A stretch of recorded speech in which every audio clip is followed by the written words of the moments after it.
सो paediatric care इन, ठीक है, RCH के बारे में हम ऑलरेडी डिस्कस कर चुके हैं।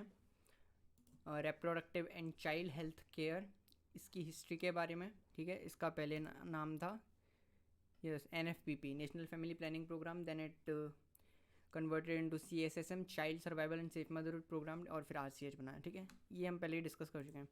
ऑब्स्टेट्रिक डिस्कस की, अब आ जाते हैं और पीडियाट्रिक पे, ठीक है। और सबसे पहले जो फर्स्ट पॉइंट हमारे लिए इंपॉर्टेंट आता है that is yes birth weight, ठीक है। The most important criteria for any growing child. Okay, normally किसी भी न्यूबॉर्न का बर्थ वेट कितना होता है? आई थिंक ये आपको पता होगा, ठीक है। वी से 2.8 to 3 kg, ठीक है। 3 किलो हम नॉर्मली मानते हैं। एग्जैक्टली व्हाट वी से is 2.8 kg is a normal birth rate, sorry birth weight, है ना, birth weight of a newborn. Okay, अब यहाँ पे आता है एक पॉइंट जिसे हम कहते हैं लो बर्थ वेट, ठीक है। हमने पिछले ही टॉपिक में डिस्कस किया था यहाँ पे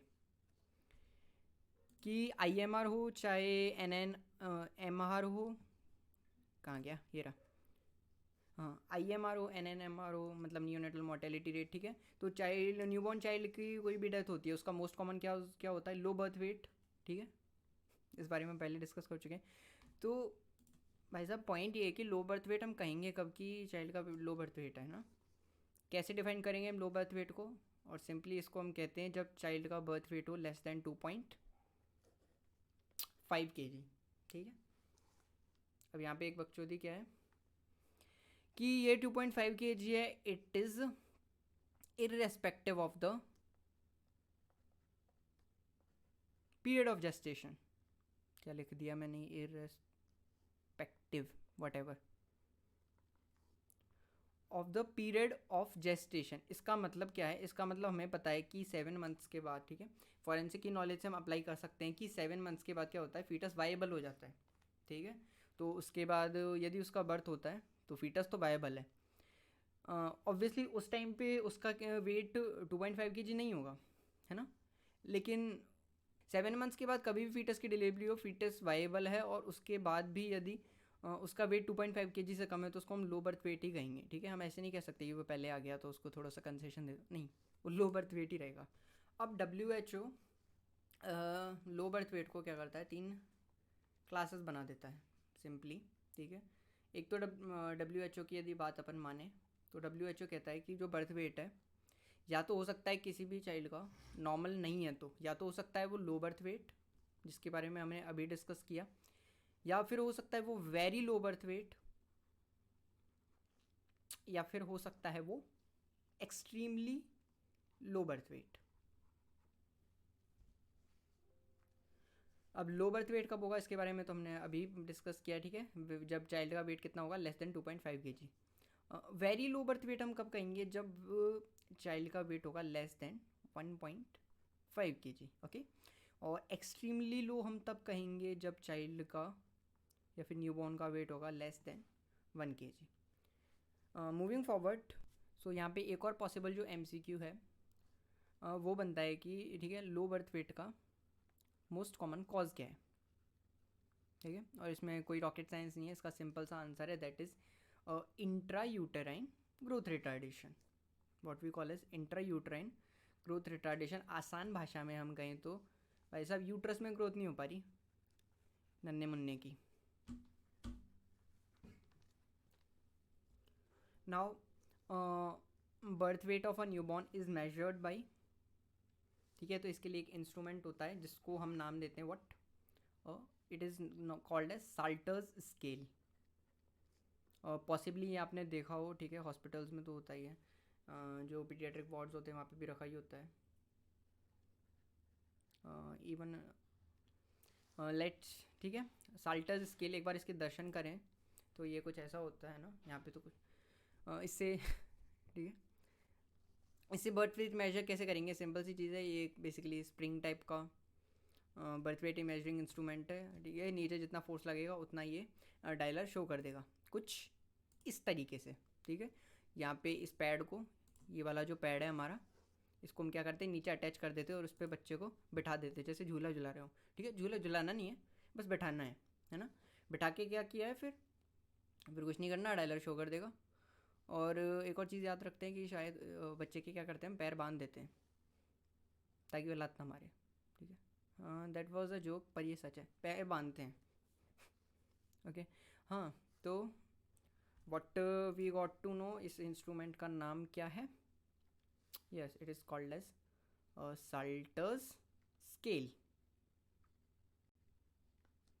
ओके, मूविंग फॉरवर्ड, इसके अलावा एक और चीज़ जो पॉसिबली पूछी जा सकती है, ठीक है, जाए या ना जाए हमें तो याद करनी है कि, ठीक है, नॉर्मली न्यूबॉर्न का बर्थ वेट हमने देख लिया 2.8 kg है। तो व्हेन इट गॉट डबल्ड, ठीक है, तो birth weight of a newborn यदि हम बात करें तो it doubles at the age of 5 months, ठीक है। तो ये हमें एक आइडिया दे देगा ग्रोथ की न्यूबॉर्न की, ठीक है। मतलब हम ये एक्सपेक्ट करेंगे कि न्यूबॉर्न की 5 months की एज पे उसका वेट होगा कितना, 2.8 multiply by 2 means 5.6 kg। And yes, when will it get tripled? So इसका आंसर है simple, one at the age of 1 year, ठीक है। And at the age of 2 year the birth weight of the newborn gets multiplied 4 times। आसान भाषा में कहें तो 4 गुना बढ़ जाता है। तो ये बस एक हमें आइडिया दे देगा ग्रोथ ऑफ द न्यूबॉर्न का। ठीक है, अब बात कर लेते हैं हमारी नेक्स्ट क्राइटेरिया, बर्थ लेंथ के बारे में। Okay, so normal birth length कितनी होती है किसी भी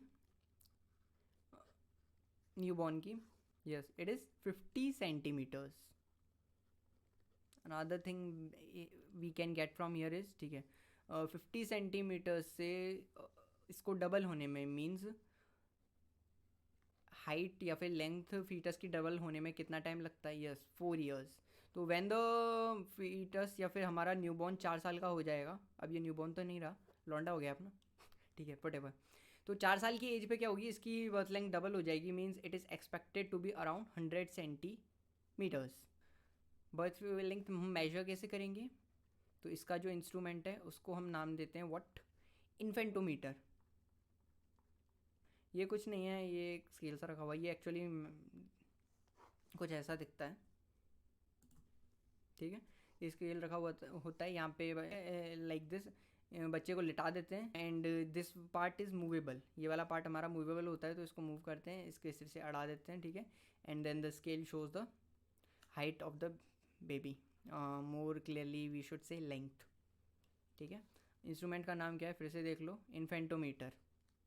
okay, what is the next thing? अब यहाँ पे पीडियाट्रिक में एक इम्पॉर्टेंट चीज़ आती है, दैट इज़ ब्रेस्ट मिल्क। सबसे पहली चीज़, ये टीवी में एड्स में भी काफ़ी आता है ना, कि बच्चे को सबसे पहले एक मुँह आंटी सी आती है, वो आती है बच्चे को शहद चटाना है, फिर कोई इससे कहता है शहद नहीं चटाना, पहले दूध पिलाना है, ठीक है। Okay, all of that is for awareness. हमें जो चीज़ याद रखनी है कि एक्सक्लूसिव ब्रेस्ट फीडिंग, ठीक है, सबसे पहले बच्चों को क्या किया जाता है, एक्सक्लूसिव ब्रेस्ट फीडिंग दी जाती है। इसका मतलब उसको दूध के सिवाय कुछ भी नहीं देना, कुछ भी नहीं मतलब कुछ भी नहीं, ना मैगी ना मसाला, ओके, मतलब ना शहद, ठीक है। ये एक्चुअली गाइडलाइंस में लिखा हुआ है कि हनी हो या फिर दलिया वलिया ऐसी, मतलब ऐसी कोई भी चीज़ बच्चे को हमें नहीं खिलानी है during the period of what we call as exclusive breast feeding, ठीक है। पीरियड कितना है ये, सबसे पहले ये देख लो, यस, 6 month तक, 6 महीने तक बच्चे को एक्सक्लूसिव ब्रेस्ट फीडिंग पर रखा जाता है। अब यहाँ पे क्या क्या चीज़ हम बच्चे को दे सकते हैं? ऑब्वियसली वैक्सीन्स, है ना, वो तो देनी ही पड़ेंगी। कौन सी वैक्सीन्स की हम यहाँ पे बात कर रहे हैं? जो वैक्सीन्स ओरली दी जाती हैं, like one important one for us to remember, that is rota virus, ठीक है, दैट इज़ गिवन ओरली। इसके अलावा 2 बूंद ज़िंदगी की ओरल पोलियो वैक्सीन, ठीक है, तो ये तो हम देनी पड़ेंगी। इसके अलावा हम मेडिकेशंस दे रख सकते हैं लाइक ORS, ठीक है, because diarrhoea is a prevailing disease in children. तो इसकी मेडिकेशन हम दे सकते हैं। इसके अलावा सप्लीमेंटेशन आते हैं, लाइक किसका कॉल आ रहा है? अंकल जी का कॉल आ रहा है, एक मिनट।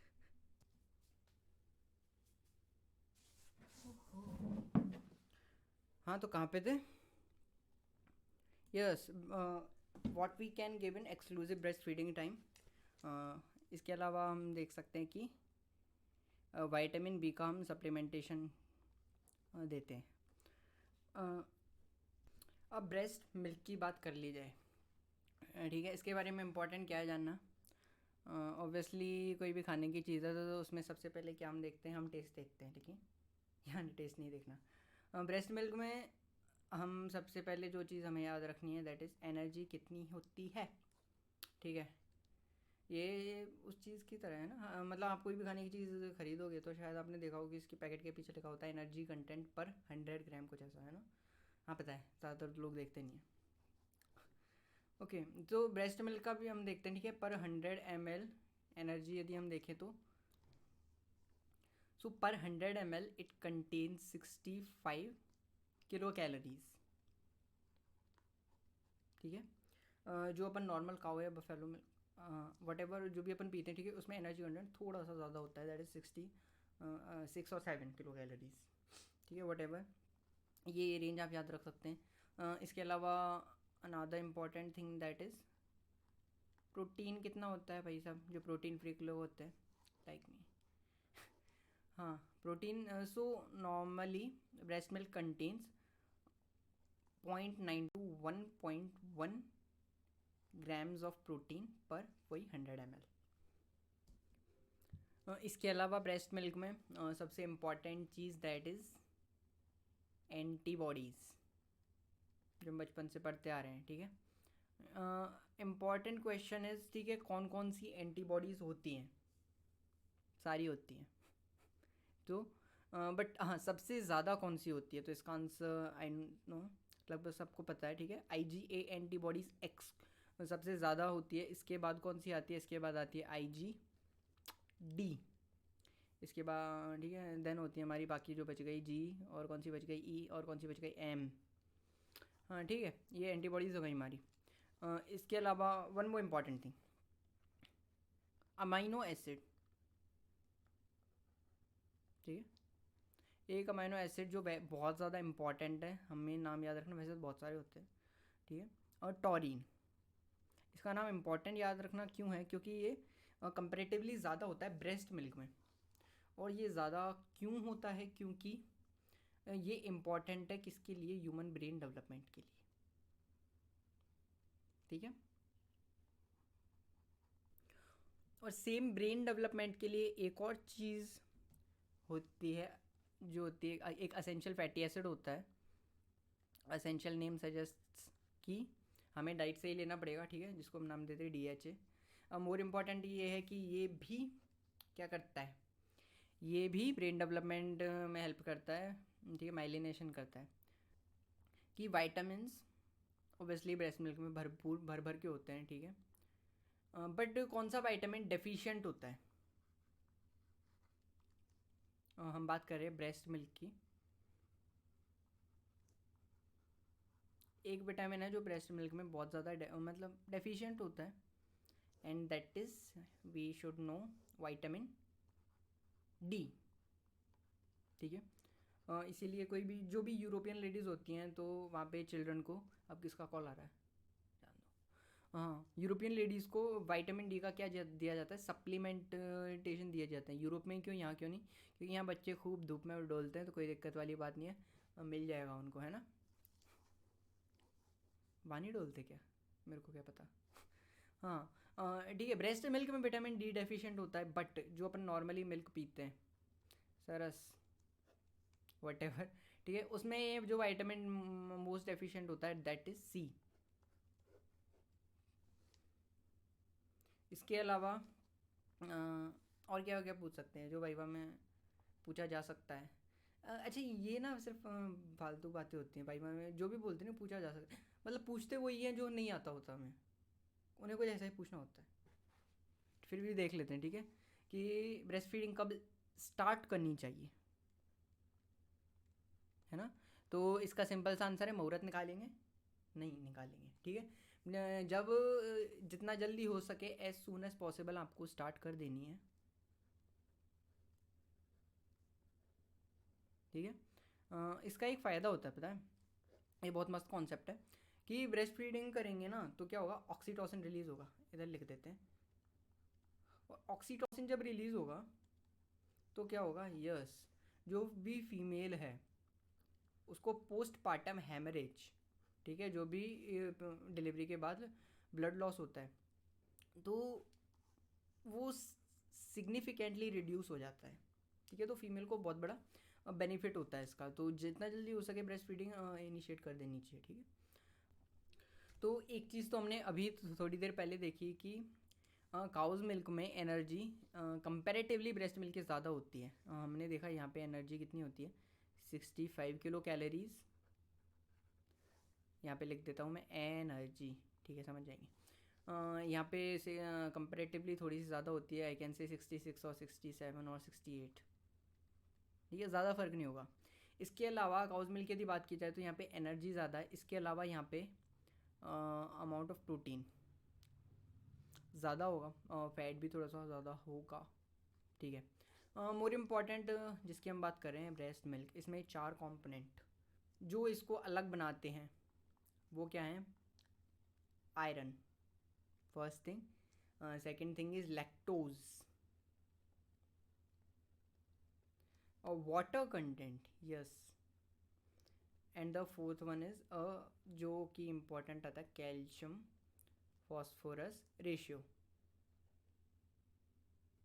देखो कैल्शियम फॉस्फोरस रेशियो ज़्यादा है, तो यदि कंपैरेटिवली कैल्शियम की बात की जाए तो यस कैल्शियम का अमाउंट तो काउज मिल्क में ज़्यादा है, बट फिर भी फीटस तक ज़्यादा कैल्शियम पहुंचता है ब्रेस्ट मिल्क के थ्रू, कंपैरेटिवली हम कंपेयर कर रहे हैं। रीज़न क्या है, सबसे पहले तो हम वापस इसको समझ लेते हैं, ठीक है, कि calcium phosphorus ratio breast milk में ज़्यादा है, बट कैल्शियम का अमाउंट का क्या है, आसान भाषा में हम कहें तो कैल्शियम का अमाउंट काउज मिल्क में कंपैरेटिवली ज़्यादा होता है। अमाउंट ज़्यादा होने के बावजूद भी, ठीक है, फीटस को उतना नहीं मिल पाता जितना ब्रेस्ट मिल्क से मिलता है। इसका रीज़न क्या है, इसका रीज़न ये है रेशियो, क्योंकि इसका जो एब्जॉर्प्शन है जिस पंप पे डिपेंड करता है, ठीक है, तो वो बेसिकली कैल्शियम और फॉस्फोरस दोनों का इनटेक आउट, ठीक है, वो आप जानते हो सेकेंडरी वो ट्रांसपोर्ट वगैरह, ठीक है। तो कैल्शियम लेता है फॉस्फोरस, तो उसके लिए फॉस्फोरस का अमाउंट क्या बोलते हैं, फॉस्फोरस भी चाहिए, ठीक है। सो इसी वजह से हाई कैल्शियम फॉस्फोरस रेशियो होने की वजह से, ठीक है, कैल्शियम की what we can say is bioavailability is high in breast milk, ठीक है। आयरन की यदि बात की जाए तो आयरन की bio availability is also high in breast milk, उसकी तो क्वान्टिटी भी ज़्यादा होती है। इसके अलावा कौन कौन से वाइटामस ब्रेस्ट मिल्क में ज़्यादा होते हैं, काउज मिल्क में ज़्यादा होते हैं, तो वाइटामिन बी और डी काउज मिल्क में ज़्यादा होते हैं, ये हम देख चुके हैं, ठीक है। और यहाँ पे सी डेफिशिएंट होता है, ये हमने अभी अभी देखा है, एक और बार देख लो, है ना, कहाँ लिखा था, ये रहा, नॉर्मल मिल्क में, ठीक है, वाइटामिन सी डेफिशिएंट होता है, एंड बी और डी ज़्यादा होता है, यहाँ पे ए और सी ज़्यादा होता है। So this was about today paediatric, जिसके बारे में हम जान सकते हैं RCH में, आई थिंक बहुत है।